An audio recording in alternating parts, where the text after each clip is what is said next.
हमें ज्वाइन किया है ब्रिगेडियर रिटायर हारिस नवाज साहब ने। हारिस नवाज साहब, आपका बहुत शुक्रिया वक्त देने के लिए।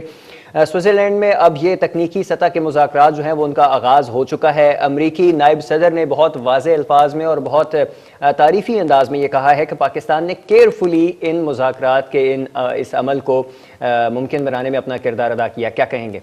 इंशाल्लाह देखें, पाकिस्तान बहुत टाइम पर पाकिस्तान किरदार बहुत आम है और जैसे मेज़बानी का किरदार अदा करना चाहिए। पाकिस्तान की टीम वहाँ पर पहले पहुँच के वफद सबको रिसीव किया। अभी प्रेसिडेंट ट्रम्प के अपने अल्फाज सुने, उन्होंने हमारे प्राइम मिनिस्टर की, फील्ड मार्शल की कितनी तारीफ की है।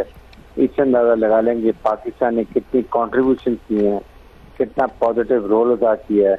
हमारे फील्ड मार्शल ने कितनी सिंसियर एफर्ट किए हैं, डायरेक्ट कम्युनिकेशन प्रेसिडेंट ट्रम्प से रखी, ईरानी लीडरशिप से रखी, उनका कॉन्फिडेंस रिनोवर किया और फिर फाइनली मुसवदा ये जो है Islamic accord memorandum of understanding ये साइन हुआ और अभी दोबारा वहाँ पर मुलाकात होने लगी और आई एम श्योर कि इसमें जो पॉइंट्स हैं वो ईरान अल्सो वांट की 14 पॉइंट पे हम फोकस करें और ये ठीक है कि ताकि अगर हम राइट राइट जाएंगे तो फिर बहुत ज़्यादा और कुछ प्रॉब्लम होते जाएंगे, तो इसमें मेन फोकस। लेकिन पहला एजेंडा सबसे पहले यही होगा कि इजराइल और लेबनान में जंग बंदी है, जो कि एजेंडे का पहला पॉइंट है। ईरान का भी यही चाहता है।